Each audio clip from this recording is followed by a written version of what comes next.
Et puis sans plus attendre, donc je vais demander à Madame Bérangère Couillard de nous parler donc de cette loi qui a été votée donc récemment pour lutter justement contre la mort subite et donc le statut de citoyen sauveteur. Merci beaucoup d'être ici en tout cas. Bonjour à toutes et à tous.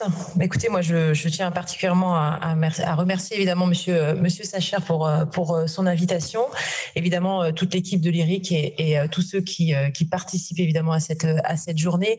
J'étais venue il y a, je pense, une belle année. C'était en l'entre-deux Covid, entre deux confinements.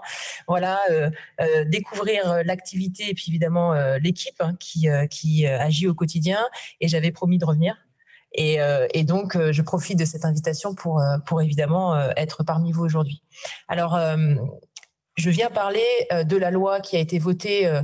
Donc, elle a été définitivement votée début 2020 et appliquée. Donc, elle a été publiée en juillet 2020. Et cette loi elle prévoit notamment la création d'un statut, le statut de citoyen sauveteur. C'est important de venir en parler parce que, évidemment, le rôle du législateur que je suis, c'est de faire pour améliorer les choses, mais aussi de faire savoir. Et c'est vrai qu'on en parlait juste avant d'entrer dans cette salle. Le problème, c'est souvent de faire savoir. C'est comment on communique, évidemment, tout ce qu'on met en place pour que ça puisse que chaque citoyen puisse s'emparer de ces créations, de ces nouveautés. Alors en fait, pour la petite histoire, parce qu'il y a évidemment les mesures contenues dans la proposition de loi, il y a un contre-champ. C'est quand on se connecte en même temps. Voilà, c'est réglé. Donc, cette proposition de loi, évidemment, c'est important de parler des mesures qu'elle comprend, mais c'est aussi de parler de son histoire. En fait, cette proposition de loi, elle a été imaginée par deux députés, Jean-Charles Collaroy, qui est député d'Isère, et également Hugues Rançon, qui est député de Paris. Et en fait, Jean-Charles me racontait qu'il avait lui-même en fait été sensibilisé à cette question parce qu'il avait sa femme, quelques années auparavant, qui avait fait un arrêt cardiaque inopiné. Et du coup, il a été évidemment sensibilisé et était allé à un colloque du Centre Pompidou, en 2018. Et donc, il y avait également Hugues Rançon qui était présent parce qu'il est député de la circonscription où est situé le Centre Pompidou. Et donc, ils ont eu l'idée tous les deux, compte tenu du colloque qui avait été organisé par le Centre Pompidou et notamment par le cardiologue, c'est Xavier Jouven, qui avait organisé donc cet événement, et donc ils ont décidé de mettre en place donc cette loi qui crée un statut de citoyen sauveteur. Alors qu'est-ce que ce statut de citoyen sauveteur? En fait, aujourd'hui, jusque-là, il y avait deux freins à la formation au premier secours et au fait de faire ces gestes. Les freins, c'est donc en fait d'avoir peur de mal faire. Quand on fait ces gestes-là, on se dit, est-ce que je ne vais pas faire plus de mal que de bien? Et puis, le mot formation aussi, ça donne l'impression d'avoir quelque chose de diplômant, quelque chose de difficile. Et donc, on n'ose pas forcément aller jusque-là. Et donc, du coup, on se met des barrières un peu psychologiques pour ne pas justement aller à cette formation. Et donc, l'idée, c'est de sensibiliser et non pas de former, sensibiliser un maximum de citoyens à ces gestes qui sauvent. Déjà, et puis de rassurer les personnes en leur disant simplement, en permettant dans le cadre réglementaire et dans le cadre de la loi, que le citoyen qui fera ces gestes n'aura pas en fait de risque derrière d'avoir, comme il se passe notamment parfois aux États-Unis, d'avoir des procès parce que le geste qui a été effectué a été peut-être plus problématique pour la victime et n'a pas permis de sauver la victime. Donc ça, c'est important donc de créer le cadre législatif pour justement exonérer totalement de responsabilité civile celui qui exercera donc ces gestes sur la victime. Et donc, c'est ce que permet ce texte. C'est-à-dire que la création du statut citoyen sauveteur, ça permet d'exonérer totalement de responsabilité civile et en fait de devenir ce qu'on appelle collaborateur occasionnel du service public. Donc, ça permet en tous les cas à ces personnes de pouvoir réaliser ces gestes sans avoir de risque d'être inquiétées par la victime ou la famille de la victime qui, du coup, s'en sortirait pas après ces gestes qui ont été réalisés. Voilà, cette loi, elle permet également de... lorsque, par exemple, il y a une mise en place des défibrillateurs, justement de pas... quand on a déployé le nombre de défibrillateurs partout en France avec la loi de 2018, ça permet de mieux sanctionner ceux qui, justement, cassent ou abîment les défibrillateurs, parce que malheureusement, ce sont aussi des gestes qui arrivent et qui sont problématiques. Donc, c'est une loi qui permet, en tout cas, d'inciter donc les personnes à faire les gestes qui sauvent. Et puis, il y a ce sujet de sensibilisation. On parlait de formation, donc là, c'est vraiment la sensibilisation au premier secours. Et cette loi, elle permet de voir une sensibilisation dès la 6e pour les plus jeunes, et également d'ouvrir la sensibilisation aux personnes avant qu'elles partent en retraite. Donc, c'est possible, en fait, pour toute personne avant de partir en retraite, de demander à avoir cette sensibilisation au premier secours. Donc, c'est une loi importante qu'il faut faire connaître parce qu'aujourd'hui, on a seulement entre 20 et 30% de Français qui connaissent, qui ont été sensibilisés justement à ces premiers secours. Et l'objectif, c'est d'atteindre les 80%. Donc, c'est un objectif évidemment ambitieux. Sur le sujet du déploiement des défibrillateurs, pour la petite anecdote, et je tiens vraiment à saluer son travail, c'est le sénateur De Caules qui, en fait, avant d'avoir fait cette proposition de loi qui a permis le déploiement des défibrillateurs, avait en fait pris sur sa réserve parlementaire, parce qu'à l'époque ça existait encore avant que nous la supprimions pour des raisons éthiques, mais il avait, lui en tout cas, vraiment mis en place quelque chose de bien, c'était donc de se servir d'une partie de sa réserve parlementaire pour pouvoir déployer des défibrillateurs sur son département du Nord. Et en fait, on s'était donc Jean-Charles Collaroy et Hugues Rançon se sont aperçus que dans ce département, il y avait un taux de survie plus important. Il faut savoir qu'aujourd'hui, il y a seulement 7% de survie, donc à un arrêt inopiné, un arrêt cardiaque inopiné, et que s'il y a davantage de défibrillateurs et si on sensibilise davantage au premier secours et qu'on atteint donc ces 80% de personnes sensibilisées, on arriverait à sauver 4000 vies. Parce que l'objectif, c'est d'atteindre jusqu'à 15% donc de personnes qui pourraient être sauvées. Donc 4000 vies, ça représente le nombre de personnes qui peuvent mourir d'accidents de la route. Donc, c'est pas innocent, c'est extrêmement important. Et donc, c'est pour ça que c'est important pour moi d'être ici, parce que c'est important de faire parler de cette loi et que si ça peut permettre de sensibiliser quelques personnes dans cette salle et au-delà, eh ben, je me dis que peut-être que ces personnes vont elles-mêmes avoir envie de se sensibiliser et donc d'aller suivre cette sensibilisation aux gestes qui sauvent. Voilà ce que je peux dire de cette loi et ça, voilà, ça me fait plaisir d'avoir pu partager évidemment l'histoire et le contenu de cette proposition de loi aujourd'hui avec vous. Merci beaucoup. Est-ce que vous avez des questions? Alors, oui, allez-y. Alors, attendez, sinon moi je vais la répéter la question plutôt que de passer le micro. Sinon, donnez votre question et je vais la répéter pour ceux qui sont en distance. Non, okay. Bonjour, Jean-Louis Boguer. Vous parliez des 7% de vies sauvées. Il faut savoir que dans les 7%, il y en a 6 qui ont des séquelles quand même. Donc la rapidité de l'intervention de quelqu'un, c'est... Quand moi j'ai eu le cas, et mon cardiologue m'a dit que je représentais 1% de gens sauvés sans séquelles, quoi. Oui, vous avez raison. Donc, parce que c'est vrai que c'est important de connaître les gestes, la preuve. Oui, tout à fait. Ouais. Tout à fait, parce que sinon, de connaître quelqu'un... Parce que, alors, il y a des applications qui se développent.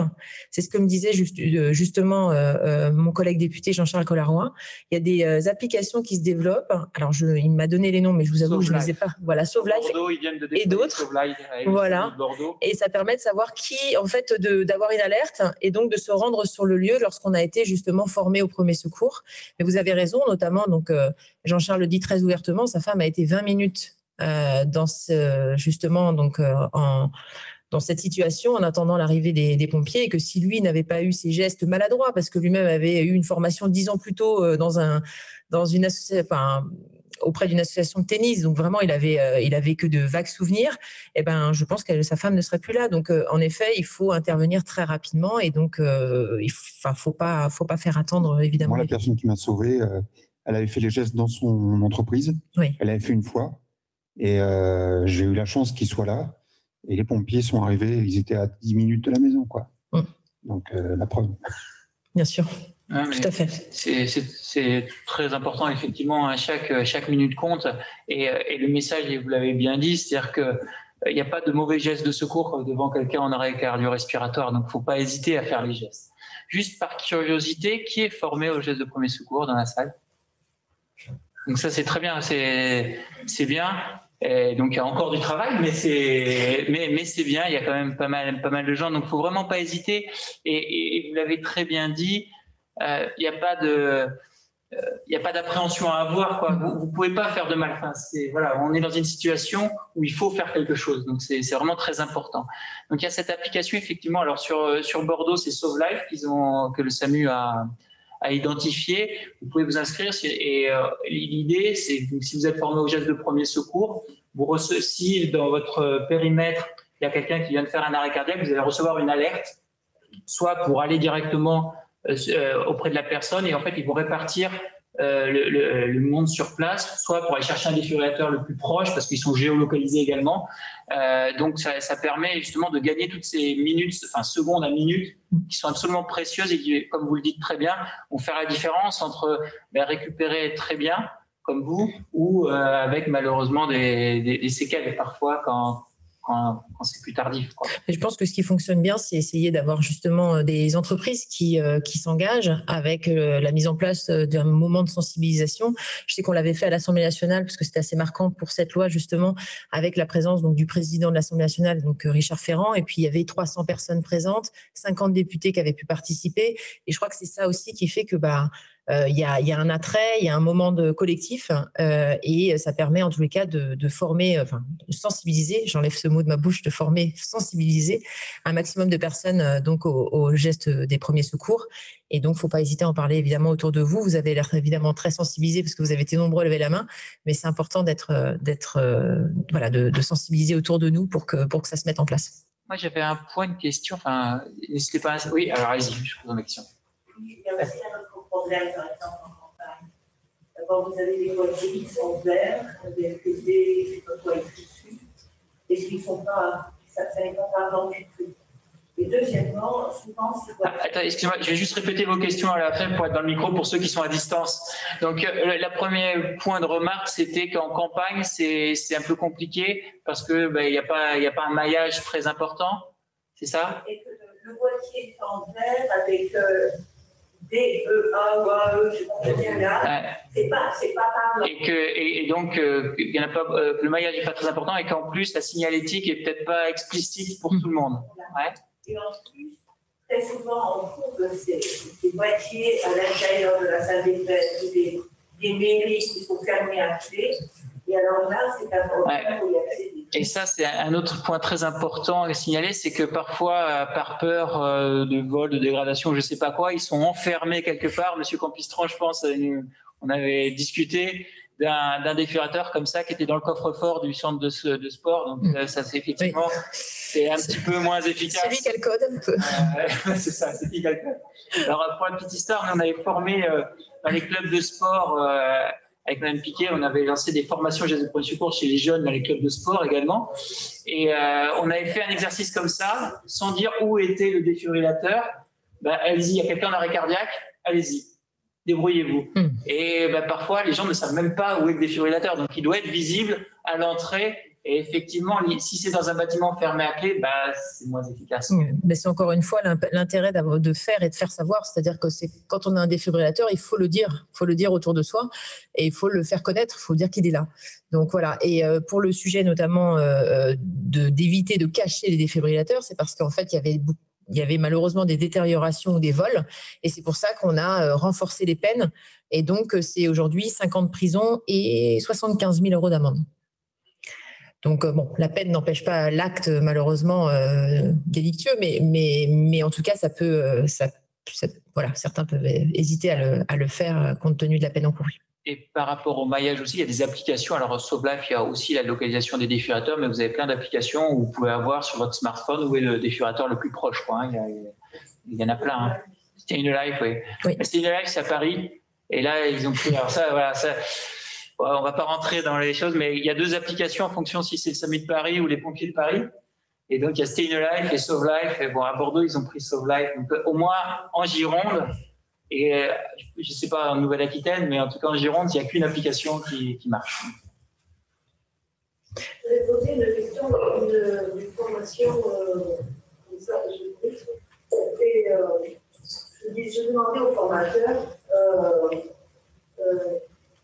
qui arrive, un défibrillateur, mettre sur la personne, et quelqu'un qui a déjà un défibrillateur.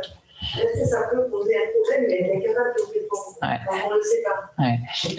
La question, là, c'est le problème de mettre un défibrillateur externe chez quelqu'un qui a déjà un défibrillateur. Il y a plusieurs façons de répondre à la question.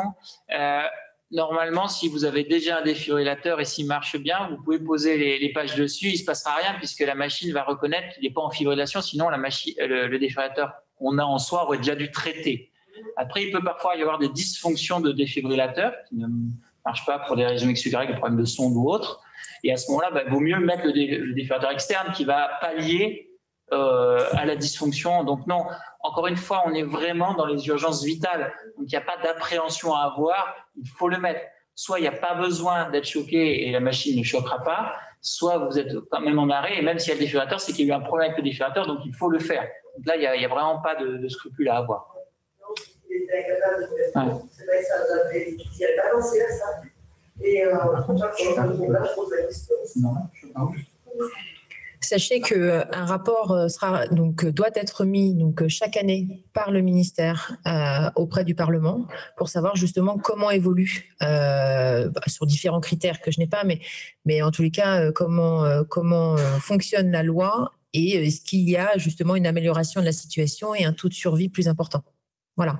Donc ce sera suivi chaque année et donc compte tenu que la loi est parue au journal officiel en juillet 2020.